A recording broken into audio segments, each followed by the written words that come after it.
లక్ష్మీదేవి చేతిలో కలువ పూలదండ పట్టుకొని కిందటి పద్యంలో యక్షులు, రాక్షసులు, సిద్ధులు, సాధ్యులు, దేవతలు, గరుడులు, గంధర్వులు, చారణులు మొదలైన వారి గుణగణాల గురించి తర్కించుకున్నది. ఇప్పుడు శ్రీ మహావిష్ణువు గురించి ఈ విధంగా అనుకుంటున్నది. అమర ముత్తైదువునై ఉండవచ్చును, వరుసకు సవతులెవ్వరును లేరు, వెలయంగ అశ్రాంత విభవమీతని ఇల్లు, శృంగార చందన సీతలుండు, కలగడెన్నడు శుద్ధ కారుణ్యమయమూర్తి, విమలుండు కదిసి సేవింపవచ్చు, నెరినాడి తిరుగడు నిలుకడగలవాడు, సకల కార్యములందు జడత లేదు, సాధురక్షకుండు షడ్వర్గరహితుండు, నాథుడయ్యనేని నడపనోపు, ఇతడే భర్తయనుచు ఇంతి సరోజాక్షు పుష్పదామకమున పూజ చేసే.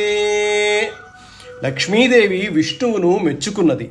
ఇతని వద్ద సౌభాగ్యవతిగా ఉండవచ్చును, వంతుకు వచ్చే సవతులు లేరు, ఇతని ఇల్లు ఎడతగని సంపదలకు విడిది, ఇతడు అందగాడు, చందనం వలె చల్లనివాడు, ఎప్పుడూ కలత చెందడు, దయామయుడు, నిర్మలమైనవాడు, ఇతనిని చేరి సేవించవచ్చును, ఇతడు ఆడిన మాట తప్పడు, స్థిరత్వం కలవాడు, ఏ పనిలోనూ ఆలస్యం లేనివాడు, సజ్జనులను కాపాడేవాడు, కామం, క్రోధం మొదలైన చెడ్డగుణాలు ఏవీ లేనివాడు, ఇతడే నాకు తగిన భర్త అని నిశ్చయించుకుని పూలమాలను విష్ణువు మెడలో వేసి వరించింది లక్ష్మీదేవి. ఇందీవరదామమున ముకుందుని పూజించి తనకు కూడి వసింపన్, మందిరముగ తద్వక్షమున్ అందసలజ్జాసు దృష్టినాలోకించెన్. లక్ష్మీదేవి కలువ పూలమాలతో విష్ణువు కంఠాన్ని అలంకరించింది. తాను చేరి నివసించడానికి ఆయన వక్షస్థలాన్ని ఎన్నుకున్నది. ఆ విశాల వక్షాన్ని సిగ్గు నిండిన చూపులతో మరీ మరీ చూచింది. మోహరుచుల వలన ముద్దియ తల ఎత్తు, సిగ్గు వలన బాల శిరము వంచు, ఇంతి వెరగు వలన ఎత్తదు వంపదు, తనదు ముఖము ప్రాణదయితు చూచి. పెళ్ళుబికిన ప్రేమతో లక్ష్మీదేవి తల ఎత్తింది, సిగ్గుతో తల దించింది.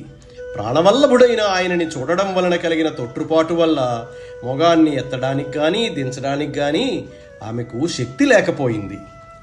హరిసూచిన సిరిసూడదు, సిరిసూచిన హరియు చూడ సిగ్గును పొందున్, హరియును సిరియును తమలో సరిచూపుల చూడ మరుడు సందడి పెట్టెన్.